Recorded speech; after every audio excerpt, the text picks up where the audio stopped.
Welcome to Afra's Artifacts, where we do some archaeology of our own and dig into the queer side of Star Wars. I'm your host, Alia Morgaine, and it's so great to have you here.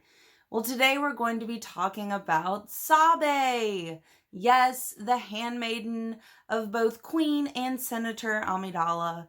I'm so excited to be talking about her. She's such a well-written character. She is an in-depth character. Reminds me a lot of myself. I really appreciate her, and I'm so happy to be talking about her today. And the reason we are talking about her on Afra's Artifacts is because she happens to be bisexual. So, yay, a bisexual character, because there aren't many of those. And we see her in relationships and having attractions to both males and females. So, it's all there, which is so good to see. So what we're going to be talking about today, we're going to start with her early years, and then we're going to go to a little of her personality, and then some about her becoming a handmaiden, and then a bit about her interactions with Harley Jaffin, a female that she had a little fling with, and then her attraction to Kuabes Guvar, another female, and then her finally ending up with Tanra, a male. So I'm really excited about this. She's such a great character, as I've already said ad nauseum. I will say that, yes, she can be found in the current run of the Darth Vader comic series that takes place between Empire Strikes Back and Return of the Jedi. But today we're going to focus on her being in Queen's Peril, which takes place during The Phantom Menace, and Queen's Shadow, which takes place between The Phantom Menace and Attack of the Clones. So we're just going to focus on those two books. So let's go ahead and get started. So her early years, well, she wasn't always Sabé. Before she was Sabé, she was Sabin, Tsabin. So you'll hear me refer to her as Sabin in several of these passages. So early years, she attended the Theed Conservatory as a Halixet player. And it says, Sabin had hated almost every moment of it. There had never been any question about where she would be sent. There hadn't even been any question about what instrument she'd play. Her brothers had forged the path ahead of her, and all she had to do was follow along. There was never any question of her doing something as bold as leading. She simply didn't have the talent for it. I feel her pain, because there have been plenty of times in my life where I feel second best, where I feel like I'm not living up to expectations, where I feel like I just can't get to the level that I want to get to no matter how hard I try. So I feel that pain. It can be extremely difficult when you are working your booty off to always be seen as second best. So speaking of that, Captain Panaka comes to her, and after her finals, after she takes her last finals for the Theed Conservatory, he comes to her to discuss with her very vaguely about becoming a handmaiden. So Panaka says, your teachers say you are diligent. You are never late. You are scrupulous when it comes to performing your part, and your conduct is near perfect at all times. And yet you are always second best at everything you have ever tried. Whew, gosh. He's hitting some hard truths right there. And if I was Sabin, I would not be happy with being told that, even if I knew it was true. And then it continues on later in the book. It says, Captain Panaka selected Sabin because she was used to being second best. She was used to people looking right through her while she played her part. She was used to being out of the spotlight and out of everyone's mind. And all of this makes her perfect to be a handmaiden, because she is always going to be second to Amidala, whether queen or senator. And she ends up realizing that she would rather be second to Amidala them first to anyone else. So she revels in her role. She appreciates her role and she accepts it. And that's a lot of strong character to accept your place as second. Okay, so becoming a handmaiden. So she, Sabin has just found out that Padme has, or she didn't know her name was Padme, that Amidala had won the election for queen. And it says, she reached into her pocket for her screen and pulled up the list of candidates running for Queen of Naboo. She had read their names and their platforms before, but this time she made herself really look at them. At her. Amidala, she called herself. They could be twins almost. Two girls with the same face. And a security officer had come all the way here to talk to a girl who was always second. Sabin stayed in the room until the droid came looking for her, her mind awake to the possibilities. And then she finds out that Amidala has won, and it says Amidala had won. Sabin watched the announcement and felt something unfurl in her chest she'd never felt before. This was what success felt like, even if it wasn't precisely hers yet. She left the room and went back to her small quarters. Queen Amidala. It sounded regal, perfect, beautiful. And to all appearances, the queen herself was all three. She must be brilliant as well.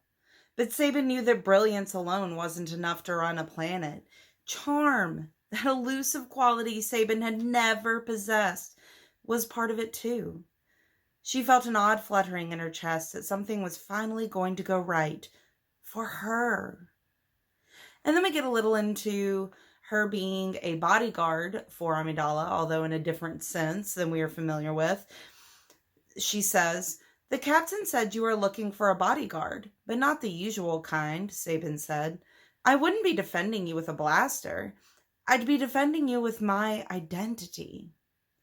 And then she also helps Amidala with breath control. It's possible that we'll have different gut reactions to things, but if we both learn the same way of concealing those reactions, no one will be able to tell. And even beyond that, it says, Padme was already coming to rely on Sabin's good sense to temper her own idealism. So they seem perfectly matched for each other, which is probably one of the reasons why Sabé ends up being one of Senator Amidala's handmaidens, is because she is just, they become two peas in a pod. They are two sides of the same coin. They are so connected to each other. And we see that throughout these novels. And I love this. It says about Sabin, to be perfectly honest, she hadn't had this much fun in years. And she'd never felt so useful. Oh my gosh. When you feel like you're second best, when you feel like you're not as good as expectations are out there for you, feeling useful is probably one of the best feelings in the world. And when you don't feel useful, you feel completely useless. So her feeling useful, her having fun with what she's doing, is so important to her feeling like a person, her feeling like she matters. And I love that. I love that she gets that from Padme. Okay, so now we get to the good stuff. So let's first start with Harley Jaffin, which there will be an Aphra's Artifacts video. I'm intending on it being next week's video about Harley and Sabé's story, them together. But this is just a little bit about it. So Harley Jaffin is a female humanoid, daughter of the planetary director of the planet Jaffin. She's tall and hairless, has light blue skin and delicately webbed fingers. She was sent as an ambassador for her father at a summit hosted by Queen Amidala. So that's how they meet. And at the end of the whole ordeal, it's this big, long, crazy ordeal, and it will be in that video, and it's super interesting, this is sort of the conclusion of it all. So Sabé says, I'm good at a lot of things. I work hard, and I get results, but I'm never the best. And I thought I had accepted that, until Harley looked at me like I was special. And yes, hanging out with her was fun, and I did want her to kiss me. But I learned something important that night. Not to sneak out of the palace, Padme asked. Don't be silly, Sabé said. She came around in front of Padme to check her hair. That was the best part. What I learned was that I'd rather be second to you than first to anyone else. Confessing her feelings was like a weight lifting off of Sabé's chest. It had taken her so long to figure it out, to put to words what she knew in her heart, and now she had done it. She wanted to fly. Oh my gosh, their friendship is the sweetest, strongest, most beautiful thing. And it continues into Queen's Shadow. But we're going to talk a little bit more about attractions and relationships. So, Couabès Gouvar was a hollow journalist for one of Coruscant's most prestigious news nets, but she moonlighted at a far more disreputable establishment as well, writing for the tabloids for extra credits. And her appearance. Couabès was a hairless humanoid female who was only a little bit taller than Sabé. She had mottled purple skin, bright blue eyes, a wide nose, and pointed teeth. Her hands had 7 digits, and Sabé assumed her feet did too. The top of her head was ringed with short red spikes that came to a needle-like point 2 centimeters from her skull. It was rude to stare, but Sabé found herself mesmerized by Couabès's appearance. She didn't always go for non-humans, but it happened on occasion, particularly with interesting females. Oh, love that, interesting females. And we see that Harley could be described as an interesting female as well. So definitely that is the case. But in the end, Sabé does end up with a male, a human male at that. But that's okay.